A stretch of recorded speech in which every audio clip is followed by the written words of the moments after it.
Et salut à tous, c'est bon. Allez, aujourd'hui, comme je vous l'avais promis il y a, je crois, d'ici 3 semaines, je vais vous raconter la première histoire du livre Into the Pit. Donc, je ne vais pas raconter l'histoire justement Into the Pit, justement, au contraire. Je vais commencer par To Be Beautiful. Alors, il y en a qui se sont demandé pourquoi je commençais par cette histoire.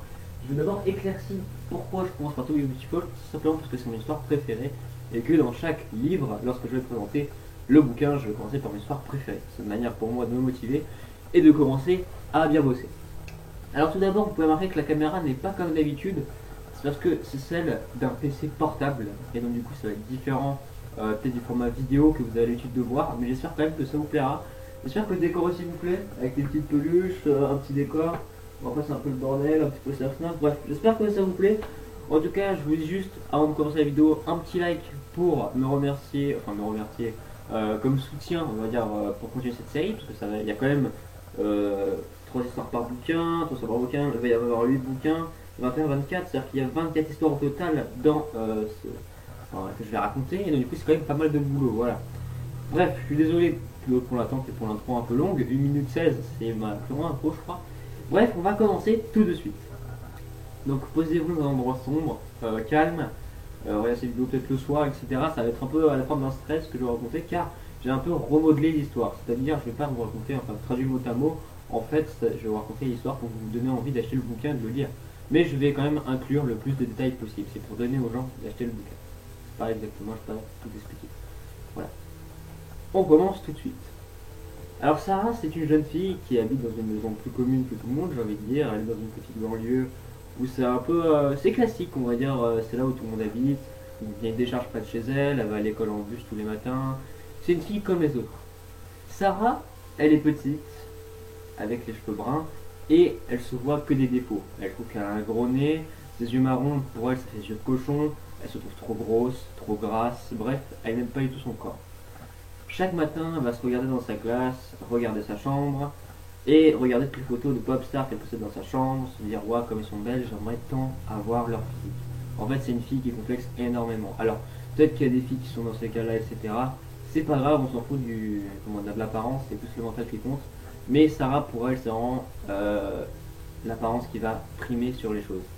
Donc Sarah ne tient que à l'apparence. Et pour elle il y a des gros défauts. C'est qu'elle est petite, grosse, et que son gros nez la gêne. Et donc du coup, pour ça, elle ne se fait pas remarquer à l'école, parce que les gens populaires de l'école, en fait, c'est souvent les filles justement qui sont très belles, qui sortent, c'est des pop-up girls qui sortent avec les garçons populaires.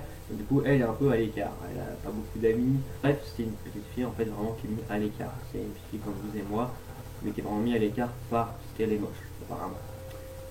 Sarah donc était dans sa chambre, elle se préparait pour aller à l'école. Elle met déjà du maquillage, donc c'est pour vous dire un petit peu qu'elle veut vraiment faire attention à son image. Elle tient vraiment en fait à attirer le regard des garçons, surtout Mason, c'est le garçon qu'elle affectionne, mais Mason lui a foutu par le passé des énormes vents. C'est-à-dire qu'elle lui parlait, Mason lui ne répondait pas et il traçait son chemin. Donc Mason, très mauvaise personne.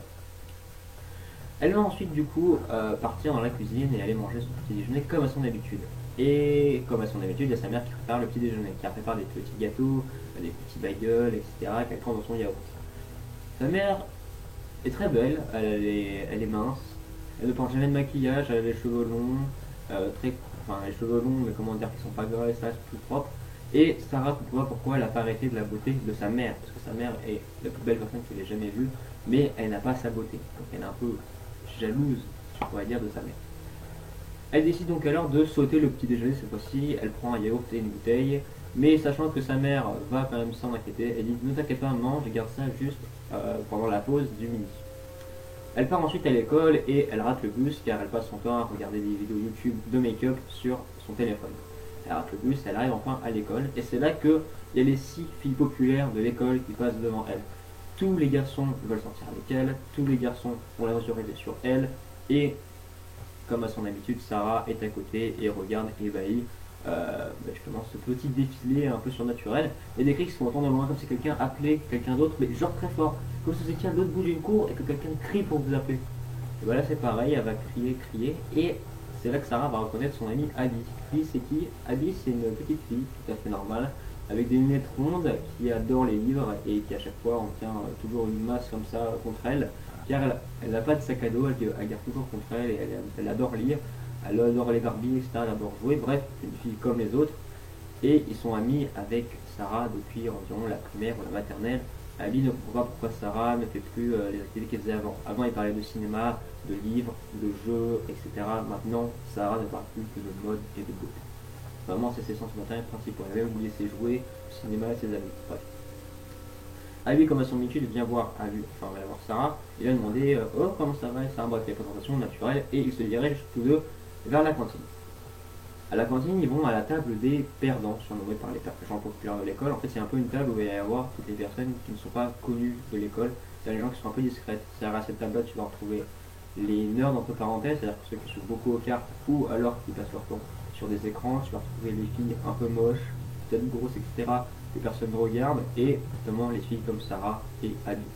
Alors, ils sont du coup en train de manger une magnifique pizza. Donc, c'est les pizzas rectangulaires de la cantine, hein, c'est pas incroyable. Je pense que vous devez savoir à quoi ça ressemble. Et à la grande surprise de Abby, Sarah ne prend pas la pizza, elle va la donner à Abby et va prendre plutôt une salade pas trop grasse.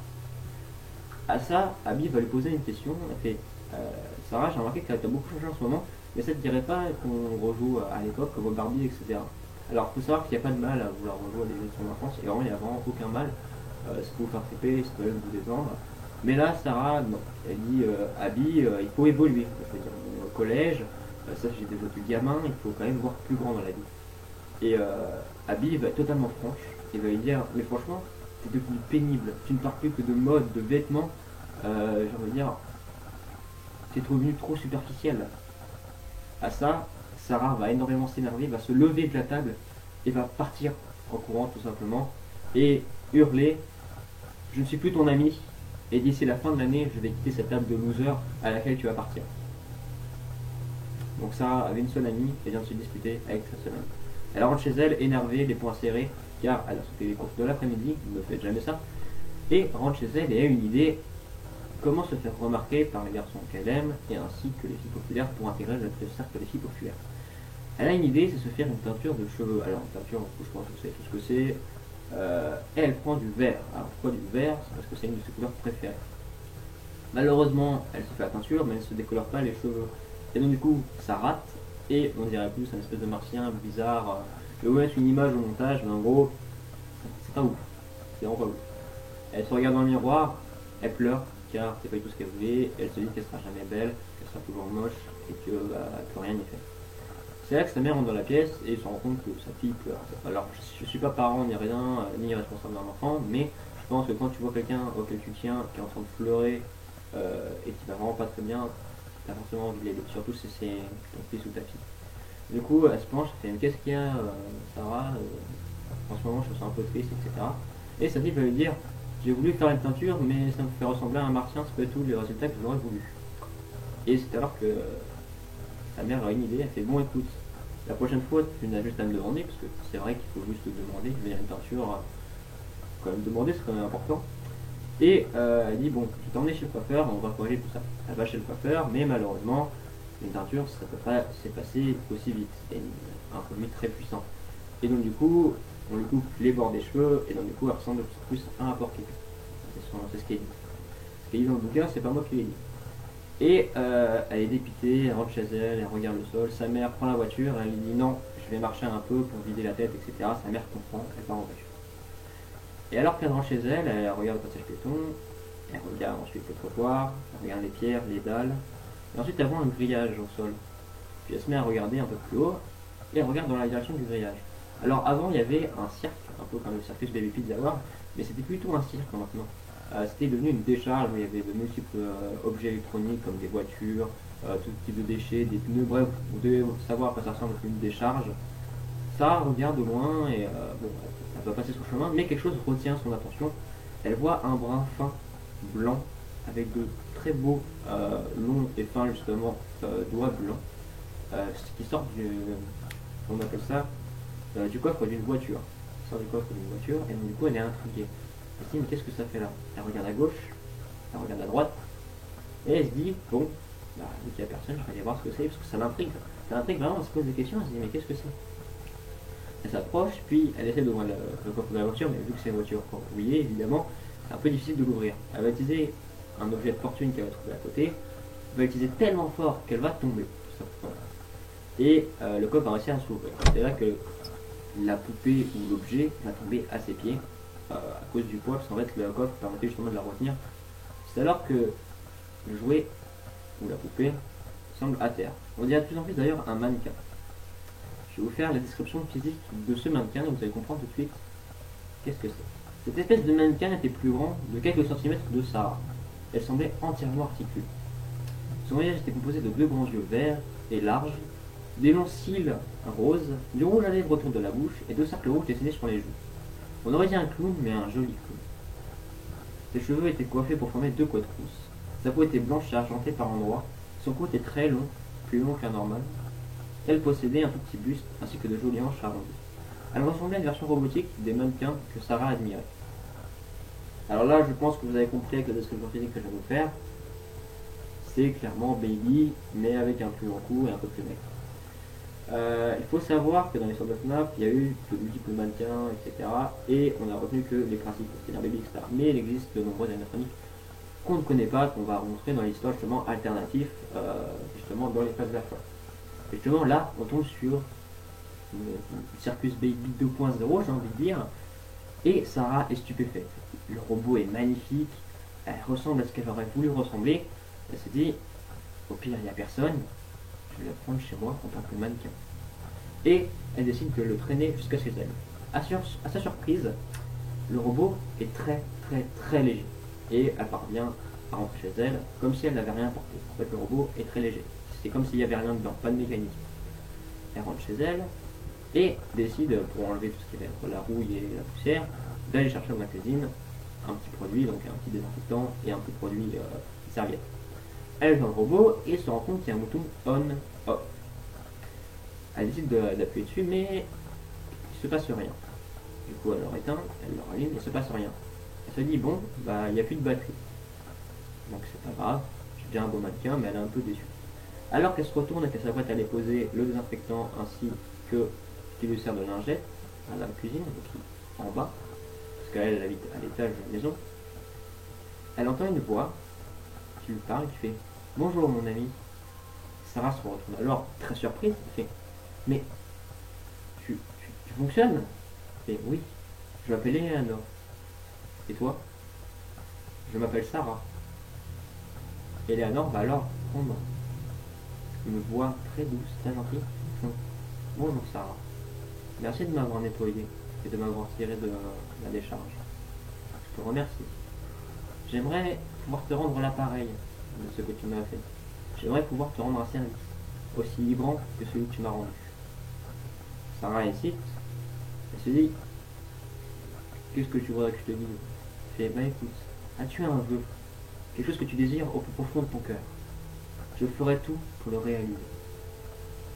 C'est alors que Sarah va dire, j'aimerais être aussi belle que toi.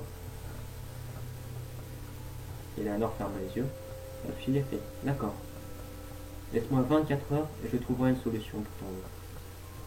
Sarah est très heureuse, puis elle continue la discussion avec Eleanor et part se coucher. Et à son réveil, Eleanor est désactivée. Donc elle se dit, ça se trouve c'était juste un rêve, j'ai rêvé qu'elle était articulée, qu'elle bougeait, etc. Ça se trouve en fait c'est juste un fruit de mon imagination, je suis en train de dernier. Elle se dit, bon bah tant pis, je vais à l'école, puis voilà. Elle va à l'école et elle rentre chez elle. Chez elle, Eleanor cette fois-ci est activée. Elle fait, oh Sarah. Sarah réagit, mais c'était pas un rêve du coup, tu es bien vivante? Et oui, je suis vivante, et je trouvais une solution à ton rêve. Te souviens-tu que tu m'avais demandé que tu voulais être plus belle? Sarah hoche la tête. Elle dit, tiens, prends ce pendentif, mets-le autour de ton cou et garde-le toujours. Il te rendra de plus en plus belle, mais surtout, ne l'enlève sous aucun prétexte. Aucun.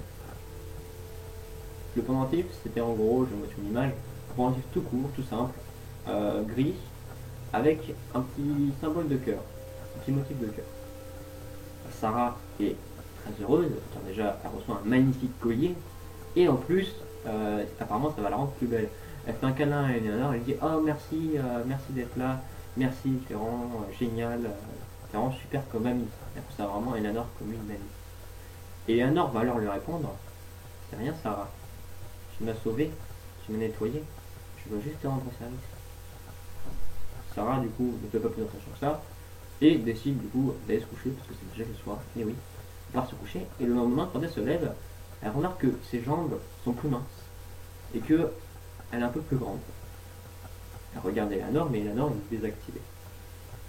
Elle se rapproche d'Eleanor et comprend que c'est grâce en fait au pendentif qu'elle a réussi à justement avoir comment dire cette beauté qui est apparue. Eleanor est désactivée, mais elle va quand même lui adresser quelques mots et faire merci Eleanor, merci beaucoup. Elle lui fait un câlin et part à l'école. À l'école, toutes les filles se rendent compte que Sarah est en train de changer. Et même le garçon qu'elle aimait commence à un peu détendre le regard. Elle ne parle pas, mais tu vois, tu fais un petit mouvement de tête comme ça, et après tu reviens en mode normal, tu sais qu'il commence un petit peu à s'intéresser à toi. Sarah est très heureuse, car elle n'avait jamais eu autant de terre de yeux scrutés sur elle. Elle, les gens l'ignoraient carrément. Elle rentre chez elle, et Eleanor est activée.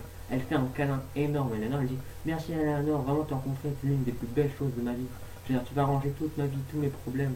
Elle lui fait un gros câlin, et Eleanor, encore une fois, lui dit c'est rien Sarah, tu m'as sauvé, tu m'as réparé, tu m'as nettoyé, je veux juste te rendre l'appareil et te rendre service. Sarah ne dit rien, même si c'est un peu étrange le fait qu'elle sortir la phrase, mais elle dit bon c'est pas grave, c'est un robot, il peut avoir des bugs. Du coup, Eleanor lui dit pourquoi tu n'irais pas te coucher, comme ça demain tu me serviras encore plus belle. Ce que Sarah lui dit je viens de rentrer de l'école, il faut que je fasse mes devoirs, je travaille un peu, que je mange, etc. Sinon ma mère va s'inquiéter. Et Eleanor comprend, et lui dit bon d'accord, et dis-moi quand tu veux te coucher. Sarah va manger, fait ses devoirs, puis part au lit. Et il dit à Eleanor c'est bon, je vais me coucher. Mais pourquoi tu as besoin de savoir ça au juste? Eleanor se rapproche du lit, met ses longs doigts fins sur la joue de Eleanor et passe tout doucement.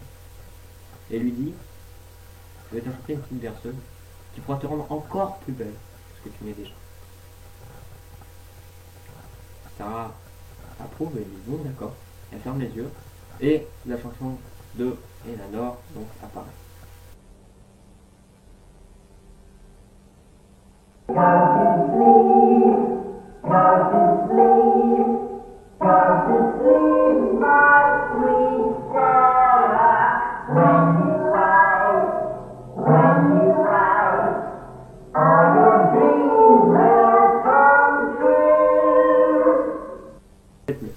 Bref, la nuit passe et Sarah se lève et, une fois encore, elle est changée. Ses cheveux ne sont plus bruns comme elle était avant, mais sont maintenant blonds et bouclés, plutôt comme la forme des boucles d'or. Elle remarque aussi que tous ses traits du visage sont plus fins, même si son nez reste quand même gros, et elle trouve aussi qu'elle a un peu plus de poitrine. Ses ongles sont aussi beaucoup plus beaux, plus fins, plus délicats, et plus colorés dans le même rouge que le rouge à lèvres de Eleanor. Elle se lève, et Eleanor, encore une fois, est désactivée. Elle part à l'école, et tout le monde se rend compte que Sarah commence vraiment à changer, vraiment à devenir différente. T'as même les filles populaires qui vont commencer à s'approcher d'elle et faire mais tu es nouvelle ici? Comme si elle n'avait jamais existé avant.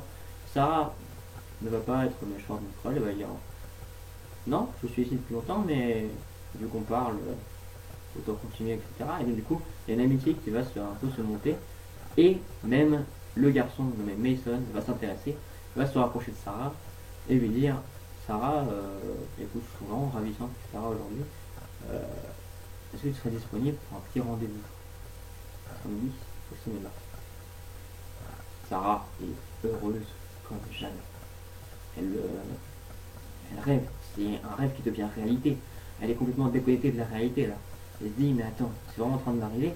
Elle est vraiment heureuse et tout de suite elle dit oui. Et juste son ami, Abby, qui va se rapprocher de Sarah dans le dos pour lui dire je te trouve changée Sarah. Pas physiquement, mais mentalement. Je trouve différent. Sarah va pas faire attention, elle va partir et va faire ses cours, ses cours à l'école normale. Et elle va ensuite rentrer chez elle. Chez elle, encore une fois, c'est ce qui est là, Eleanor. Eleanor qui l'attend, Sarah, son habitude, lui fait un énorme câlin. Merci, merci d'être là. Grâce à toi, le garçon à qui je m'intéresse m'a enfin regardé, m'a enfin invité à sortir. Eleanor est toute heureuse que son amie soit aussi heureuse, mais la joie est de courte durée parce qu'elle dit une phrase, elle prend un ton plus grave. Elle dit C'est rien, Sarah. Tu m'as sauvé, tu m'as nettoyé. Je veux juste rendre l'appareil et te rendre heureuse. Sarah sent qu'il y a un truc bizarre, quand même. Parce qu'au contact de la peau d'Eleanor, elle trouve que c'est différent. Elle trouve que c'est plus froid, plus dur. Puis, juste après ça, Eleanor va rajouter une petite phrase. Elle va dire, par contre, n'oublie jamais. Le collier, tu n'enlèves sous aucun prétexte. Jamais. Jamais. Jamais. Sarah, oui, d'accord. Elle part se coucher. Sarah part se coucher, mais elle dort très mal. Elle fait un rêve pour aller au cinéma avec justement Mason. Elles sont assis tous les deux au cinéma dans l'ambiance noire. Il n'y a que eux deux dans la salle et regardent un film d'amour. Sarah regarde vers la gauche pour voir la tête de son amant. Et Mason tourne doucement la tête. Mais quand c'est la tête qui tourne totalement, quand elle peut enfin voir le visage de cette personne, de Mason, c'est pas le visage de Mason, c'est le visage d'Eleanor qui sourit. Mais un sourire très, comment dire, perturbant. C'est alors que Sarah se réveille en sueur. C'était un cauchemar.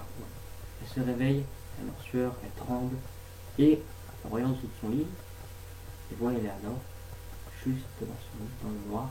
Elle peut distinguer que ses deux petits yeux verts dans l'obscurité.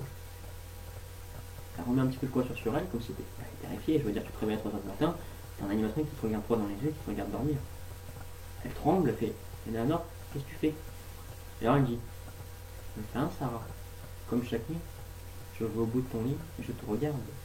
Mais pourquoi? Pour te protéger. Tu fais ça chaque nuit.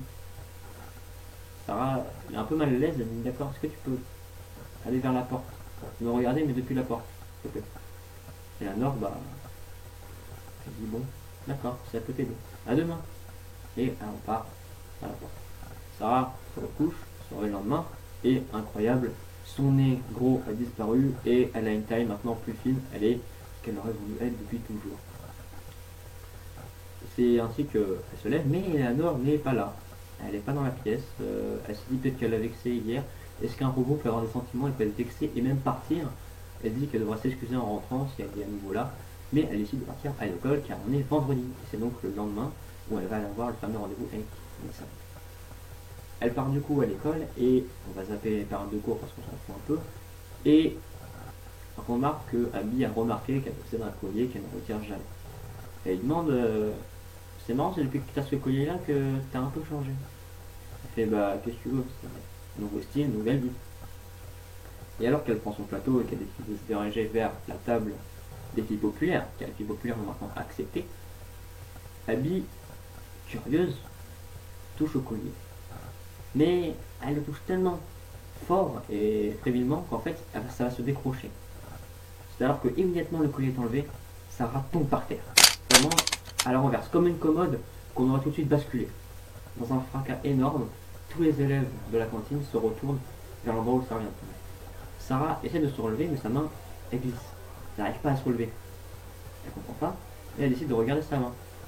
Et elle regarde sa main, ce n'est pas exactement une main. Elle remarque en fait c'est plein de petits engrenages, de petits clous, de petits morceaux de métal qui sont fixés ensemble. Et c'est pour ça qu'elle n'arrive pas tout simplement à se relever. Elle glisse, elle essaye, mais elle n'arrive pas à se relever. Elle essaye alors ses jambes, elle entend des bruits, des mécanismes de robot, comme un espèce de moteur, comme une tortue qui était couchée sur le dos, elle n'arrive pas à se relever. Elle se dit mais qu'est-ce qui m'arrive, qu'est-ce qui se passe? Et elle comprend tout de suite que le collier a été enlevé et que donc il y a un problème. Il faut qu'elle voie tout de suite Eleanor. Elle essaie de se relever, mais elle n'y arrive pas. Elle arrive enfin ensuite à trouver un petit endroit stable où se mettre, et elle arrive à se lever. Elle se lève, elle voit directement Abby, qui a les larmes aux yeux, avec le collier dans les mains. Elle prend le collier et décide de courir aussi vite que ses jambes de robot lui peuvent, jusqu'à chez elle. Elle court, mais en comparatif, elle fait énormément de bruit. Tous les élèves n'arrêtent pas de crier dans la cantine. Tout le monde est surpris, choqué, mais ça y est compris. On entend des bruits de robots dans la rue, des gens qui hurlent, qui voient un robot qui court jusqu'à une destination inconnue. Tout le monde dans la rue est terrifié par ce robot qui sort de nulle part. Même elle, Sarah, ne comprend pas ce qui lui arrive. Elle a envie de pleurer, mais c'est un robot. Enfin, elle ne peut pas ressentir le sentiment. Elle a envie de pleurer, mais elle ne peut pas pleurer. Elle n'y arrive pas. Elle rentre enfin chez elle, ouvre la porte, sa mère n'est pas là. Elle monte juste à l'étage, rentre dans sa chambre et s'attend à y voir comme d'habitude Eleanor. Mais Eleanor n'est pas là. Eleanor est introuvable. Je ne comprends pas pourquoi Eleanor serait partie comme ça, sans raison. Elle se dit, est-ce que t'es vraiment vexé hier? Qu'est-ce qui s'est passé?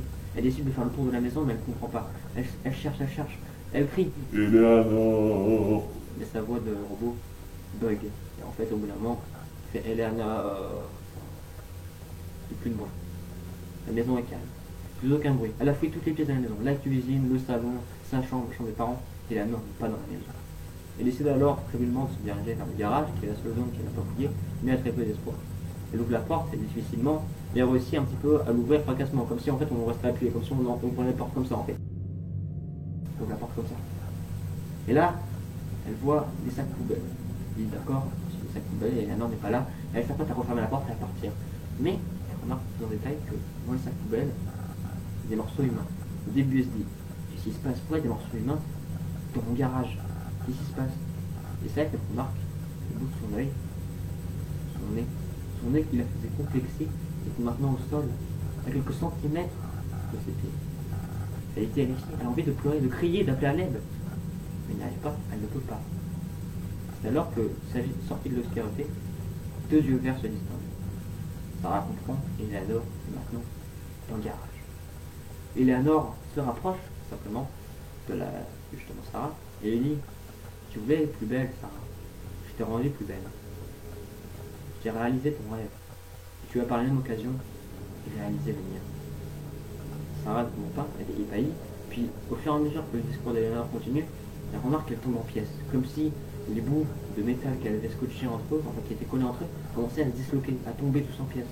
Comme si, dans quelques instants, elle ne soit plus qu'un amas de débris de métal. Elle ne comprend pas, elle regarde ses mains, son corps si parfait qu'elle avait avant, et son corps même basique qu'elle avait même avant de rencontrer Eleanor. Elle commence à le regretter. Elle se dit, mais qu'est-ce qui m'arrive? Qu'est-ce que j'ai fait?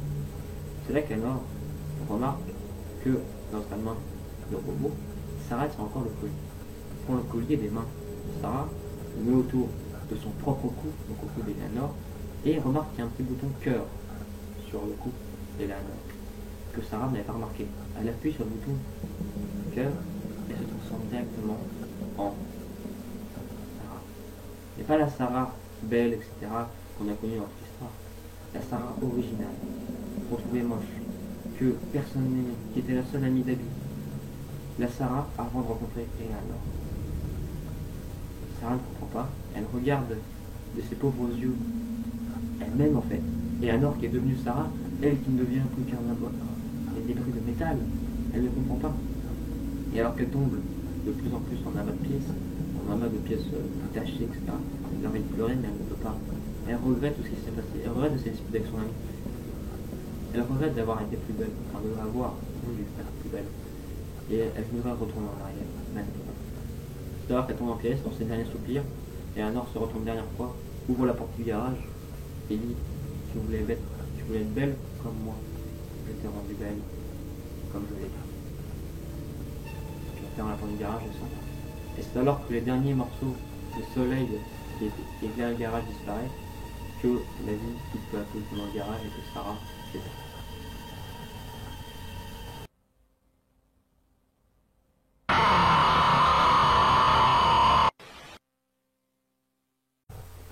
Voilà, c'est la fin de l'histoire To Be Beautiful. J'espère que j'ai réussi à bien raconter. Il faut savoir que c'est vraiment la première histoire que je raconte, donc il est possible qu'il y ait beaucoup de changements à faire dans les prochaines vidéos, c'est-à-dire que je m'entraîne plus, etc. Et qu'aussi, j'essaie de plus peut-être, attirant dedans et raconter mieux l'histoire. J'espère que quand même vous avez été dedans du début à la fin, j'espère d'avoir bien raconté, que vous avez bien suivi toute l'histoire. Donc, voilà, c'était l'histoire To Be Beautiful. J'espère qu'en tout cas ça vous a plu. Dites-moi vraiment votre avis sur cette histoire en commentaire, car pour moi c'est vraiment une histoire qui est quand même assez triste. Je veux dire, c'est une histoire qui finit quand même mal pour Sarah, la pauvre juste cette belle, c'est un peu qu'on pourrait tous faire, mais au final elle perd tout en fait. Elle perd ses amis, elle perd sa beauté, sa jeunesse, elle perd tout en fait. Voilà, en tout cas j'espère que ça vous a plu, je vous dis ciao à tous pour une prochaine vidéo, et à la prochaine.